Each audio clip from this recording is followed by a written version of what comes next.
As many of you know, CMPD released a collection of video this morning related to the arrest of Mr. Anthony Lee and Ms. Christina Pierre on November 13, 2023 in the Steel Creek Division. That release of video was authorized for public release by a judge after CMPD petitioned that release. While many of you are surely familiar with the facts of this incident, I want to lay them out one more time before Chief Jennings comes and gives you some of his remarks. So on November 13th, 2023, two Steel Creek Division officers were patrolling the area of South Tryon Street and West Arrowwood Road when they observed two subjects sitting at a city-owned bus stop. These subjects appeared to be smoking marijuana. The officers made contact with these two subjects, later identified as Anthony Lee and Christina Pierre. When the officers attempted to detain the two subjects, when they attempted to detain Mr. Lee, he was uncooperative. Additionally, Ms. Pierre immediately began to interfere. The two officers began to struggle with the two subjects. During the struggle, Ms. Pierre swung at one of the officers several times, assaulting him. In response, that officer returned a strike to Ms. Pierre, contacting her one time in the face. The initial officers called for backup officers to assist them. Ms. Pierre continued to resist efforts to place her in handcuffs. One of the backup officers delivered 17 strikes to Ms. Pierre's right leg. She was then taken into custody. Officers located a loaded handgun in the bag that Mr. Lee had in his possession and that was strapped to his chest throughout the incident. Mr. Lee and Ms. Pierre were both arrested and charged. Their criminal charges have since been dismissed by the Mecklenburg County District Attorney's Office. The CMPD Crime Lab tested the substances that were seized from Mr. Lee and Ms. Pierre. Those substances tested positive for marijuana. The lab report from that test was made public this morning also. There's been an active CMPD internal affairs investigation that's been ongoing since this incident occurred to determine whether CMPD policy was followed.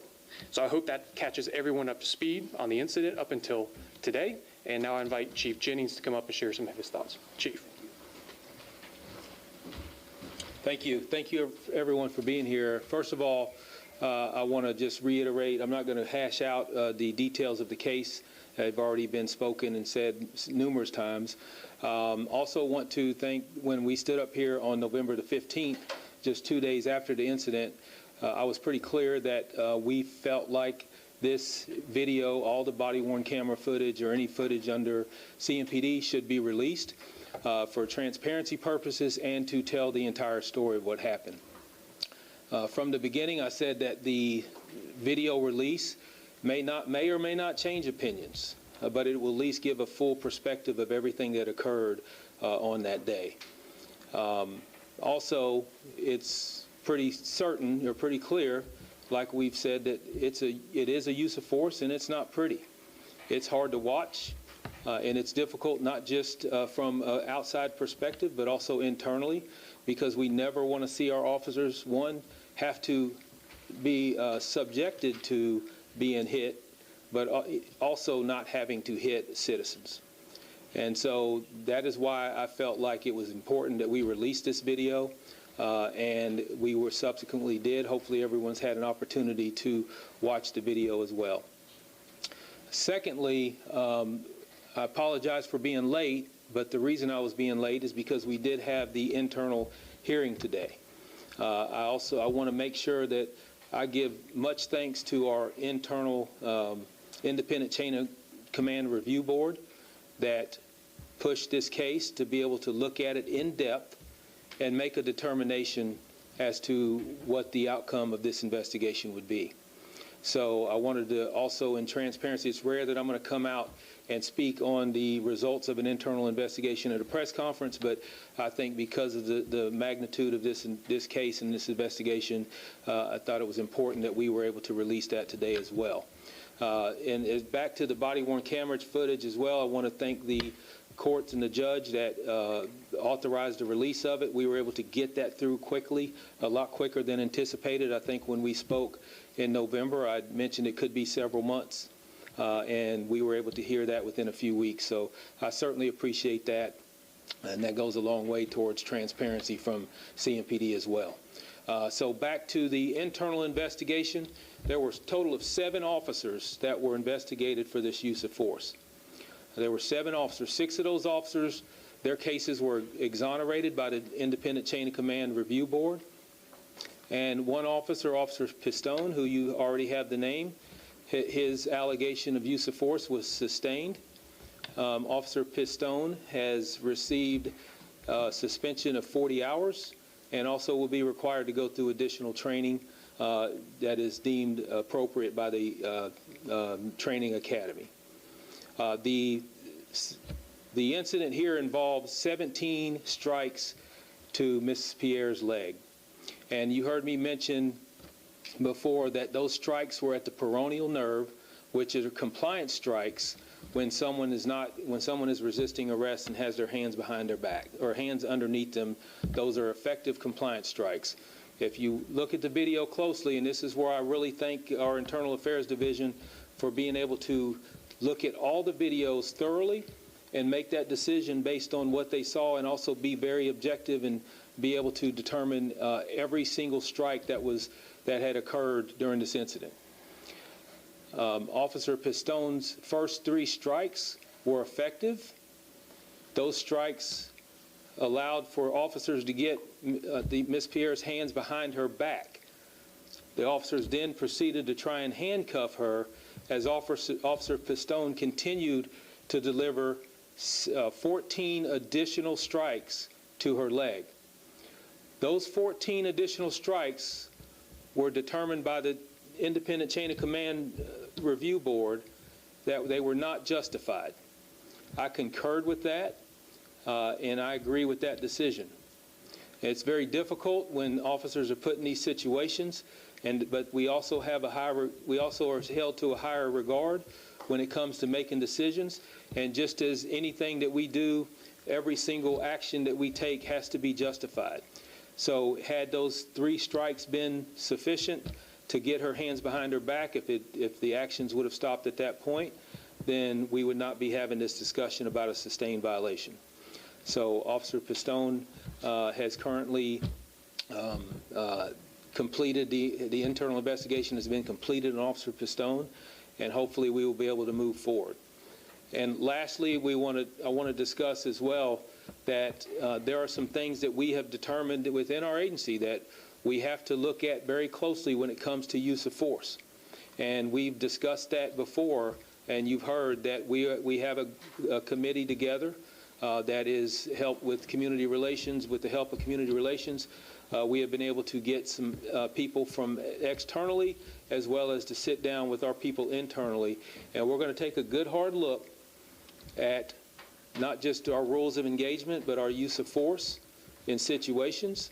You know, we talked before, when is enough enough? When is it appropriate? Our compliance strikes, all of that stuff is going to be on the table and looked at. But what I will tell you is I'll never agree to a policy that tells our officers not to enforce the law, and I'll never agree to a policy that is based on someone's race or gender, and I will never agree to a policy that puts our officers in danger or their lives at risk. So we have a lot of work to do. We're going to continue on. I'm sure there's a lot of questions, and I'll be happy to answer them at this time. Or maybe no questions. Chief, I spoke to 11 officers. Yes. Prior to this, and they said usually the internal affairs in this investigation will take some time, up to 3 months. This happened really, really fast. And was it thrown together, and was it expedited because you knew the videos were being released today? No, absolutely not. We had several discussions as to how long this investigation would take and when it would take place. This had nothing to do with that. We had actually talked about even extending it when we didn't have to, just to get through and get everybody through all of this and the video release and everything else. With discussion within chain of command, we determined that we will proceed as appropriate. This investigation was done just like any other investigation. You're talking about a month, or maybe even a little over a month. So there was nothing that was particularly rushed. It was a long review for the officers. They were able to get it, for the board, they were able to get it about a week ago, and so they had about a week to review it, and I think they did a great job. Chief, do you consider the punch to Ms. Pierre's face to be reasonable force? Certainly, yeah. The punch, that's a great question. The punch to Ms. Pierre's face to be reasonable, that was deemed justified to be able to, because if you look at the video, I know there's a lot of question about that, but the officer did withstand 2 punches to his face prior to retaliating and striking Ms. Pierre. So that was a justified use of force at that point. In the beginning, when they come to try to arrest him, and one of the officers puts his hand on Lee.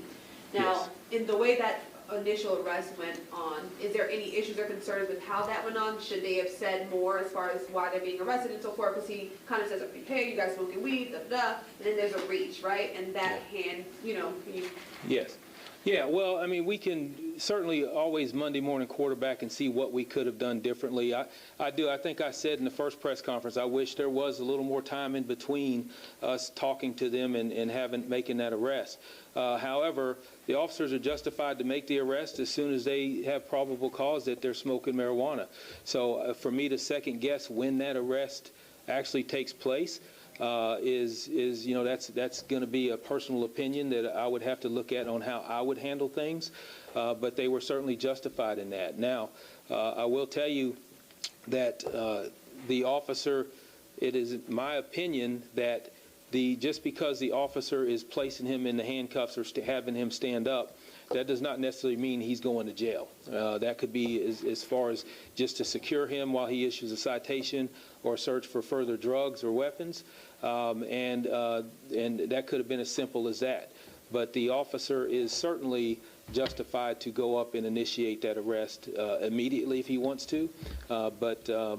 Ideally, yeah, we would love to see more talk and more conversation, but that's not something that would be a violation of our policy. And then there was no internal investigation with the officer who punched her in the face or return strike?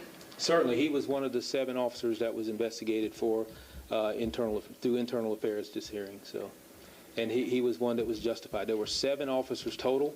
6 were exonerated, which means they were justified in their use of force. That includes the officers that were holding Ms. Pierre's arms to try and get her hands behind her back, and also the officer that was holding Mr. Lee that was made the arrest there, the officers that were involved there. So that was a total of 7. Chief Jennings, I want to ask, with a situation like this where you have an officer that's gone through the internal investigations and it appears that they need to go through more training, how does that officer, in your eyes, do they have to gain the trust back of you as the chief, and how do that single officer gain the trust back from the community now that this video is out there, their face has been out there? Yeah, that's a great question, and that's actually something that I struggle with every day since this happened, because, on one hand, you have members of the community that feel like we should fire every officer involved and that they should not be police officers anymore. On the other hand, you have opinions internally that say that this was absolutely justified and that we should just move on. There's nothing to see here. That's why from the beginning my comments have said that I have to be totally down the middle and objective about what we are dealing with. And my hope is that once the officers hear the explanation, and we've had internal communication as well. We've had communication with Officer Pistone as well. But to understand that at a certain point when someone is under control and subdued, there is no need to deliver compliance strikes because there's nothing else to comply for.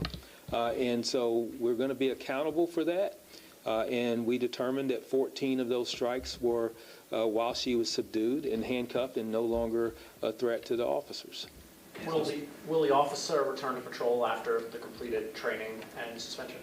That's not determined yet. The officer will remain in a current assignment that he's in now, and we will have that discussion later. This is still new, and to be honest with you, as the board was deliberating and talking, I had no idea what recommendation they would have, and then of course I have to concur with that recommendation. But also back to your question, how does he build the trust back in leadership? But I think that what we have to do is be very informative with him and explain the justification behind our ruling, and hopefully he will understand that. He has, I'm sure he is aware that this is a learning experience for him, and I'm sure that he wants to get better. Officer Pistone has an excellent record through internal affairs, and I'm sure that he will be able to be rehabilitated and be a fantastic officer. Well, also in the video too, there's a moment to where afterwards, he as well as the other officer that has not been named, were asked, do you have any injuries? And it appeared as if that officer, Officer Pistone, had smirked and then admitted, that he had hit, and then continued to chuckle a little bit. Now, that can be open to interpretations, but that's what it does appear. So I want to ask, for people that are going to see this video, how should something like that be interpreted after a situation where blows are landed on individuals? All I can say is that we're still human beings. We're not perfect, never claimed to be perfect. The expectation for the public is us to be perfect. And this is probably not the last time we'll stand up and have these conversations about some actions that officers did that are controversial.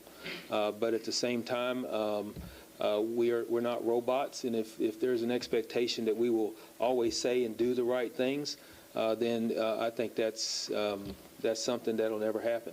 So we're going to continue to get better after every incident, which we have proven over and over again, and we'll prove it again this time.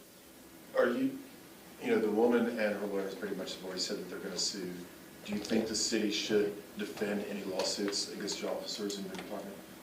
That's not determined by me, but I'm biased on that, obviously, but I think we should defend everyone when we feel like that, there's always some litigation that's involved that will, that people will, that our attorneys will take over and take a look at that, but that's not for me to determine whether we should or should not. I can just weigh in on the process, and that's it. I'm curious. So with all the videos that you guys release, I think I've watched every minute of every single one. Wow. One that stands out a lot is also the 2-hour video of her in the interview room. Yes. When you just watch that, and you just see everything that she's doing, even by herself in the interview room, appears to be unhinged. When you watch that, what do you see? See a woman that's extremely distraught over what just happened, and that she's upset. And there's, obviously you saw there was not much cooperation that went on long after that, but, some would say that obviously not because of what just happened to her. So, it is difficult to see that her response and reaction to everything that happened, but many people would say that they understand that, and I certainly understand it, but at the same time, I feel like our officers at that point were cordial and professional throughout the rest of that process. Do you stand by the initiation of this call? I do, yes. And like I've told you before, and I think what you're getting at is the fact that marijuana is that worth getting out and making an arrest. What I can tell you is that, like I mentioned before, 194 violent crimes in that location within a mile radius in the last 3 years. Our officers are expected to be seen and visible and be out.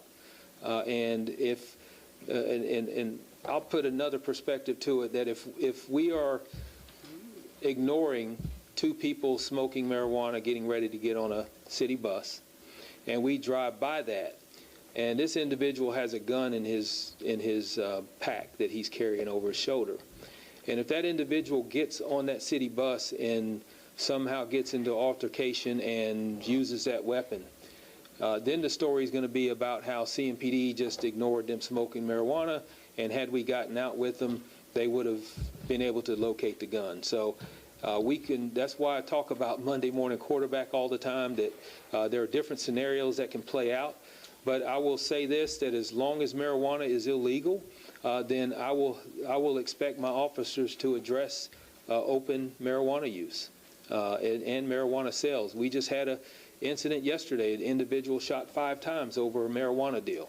So marijuana is not so innocent drug that we hear so much about. But if we don't want officers to address misdemeanor marijuana use, then make it legal.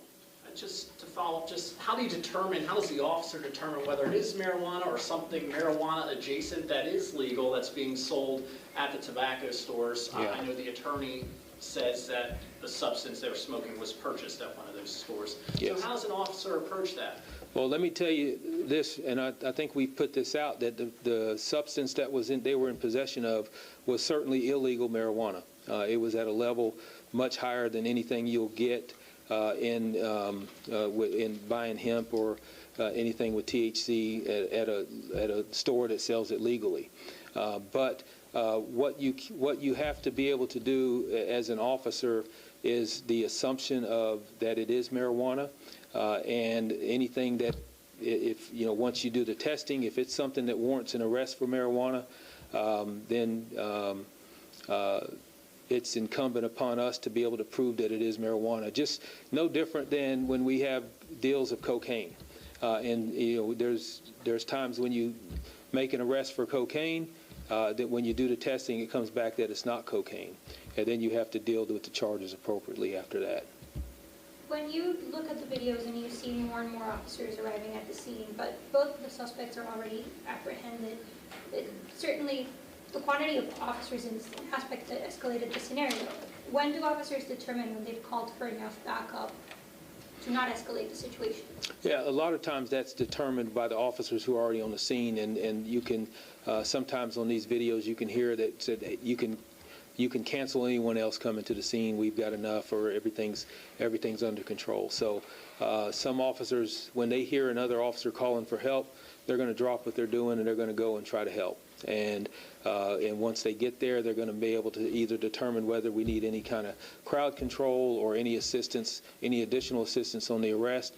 But what the expectation is that as soon as we get enough people there, that somebody is notifying the officers who aren't there yet, because the officers who are en route have no idea what they're getting ready to encounter until they get there.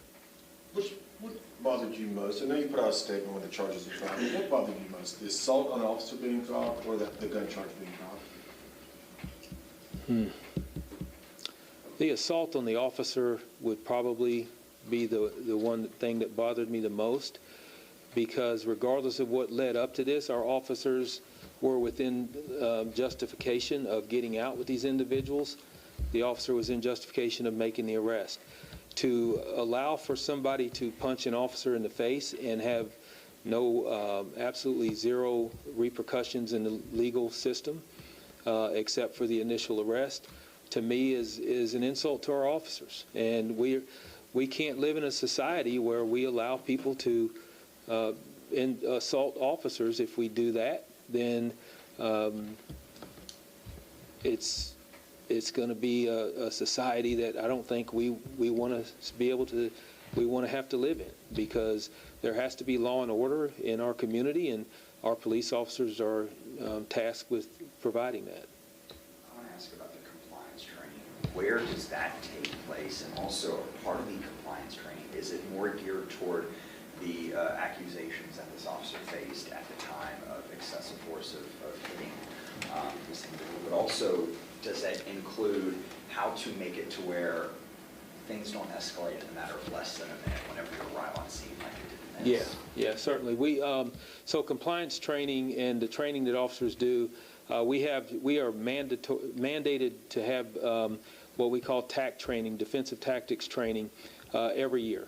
And it is also a mandate by the state. We also have we have our de-escalation facility, training facility at our training academy. So all of that is done at the training academy. I went through it the day this incident happened. That's when I completed my defensive tactics training. And during that time, we are trained, and thankfully for the facilities that we do have, that we are able to be put into real life situations that you can have choices, and then go back and review those choices that you made and see how you could have done better.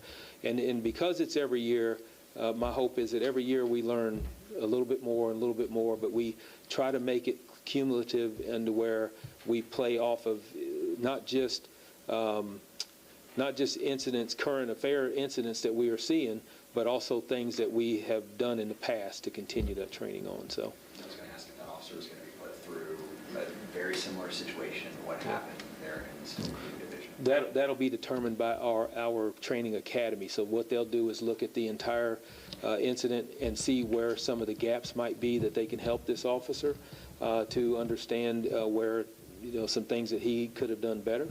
And then I can almost assure you that the TAC training next year will incorporate more of this, because we have to look at, and well, let me back up on that too, because when we have the policy, the group that we're looking at to review our policy, we have no idea what's going to come out of that at this point. So whatever comes out of that on the training, the changes in policy will also have to be incorporated in training as well. So we're going to be revamping a lot of that for next year. And how long does your training typically take? The training usually is about, for an 8-hour day, it involves firearms training, TAC training, taser training. So there's several parts of that training that you go, but it'll generally take an 8-hour day, and probably even additional if officers, because they're required to have night and daytime qualifications for firearms. So they might be able to split that up. So, yeah. Is the Charlotte NAACP part of the, or the Mecklenburg County NAACP, are they part of the outside groups that are going to be helping you guys? Yes, there's representation from NAACP. Can you give us some of the other members or other representations that will be there from the outside? We can actually share all of that, right? We can share every person that's on that. They've all been notified, and they're going to have their first meeting in January.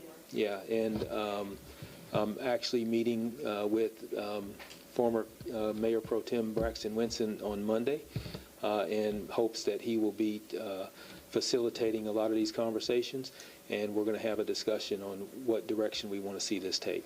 Chief, will those group discussions be public? They will not, no. They will not. Why is that? Well, because I want these group discussions to be exactly open and free, right? I don't want people concerned with what's going to be publicized on comments that they might make and things that they may see. We're going to have some debate. We're going to have some open conversations, and probably some of those conversations will be tough conversations. And at the end of the day, we will certainly share what the outcome of that group is going to be, but certainly don't want that to be something that's public. Chief, everybody now has the ability to look at this video. It was chaotic on the day. It appears chaotic in the video. Was that more chaotic in your eyes than a situation like this needed it to be? I guess the short answer to that is yes, but we have to talk about culpability on both sides. We could go from anywhere to the point of it could have never happened if officers would have ignored the marijuana. Is that something you want us doing? I don't want my officers in a high crime area to just ignore obvious illegal activity.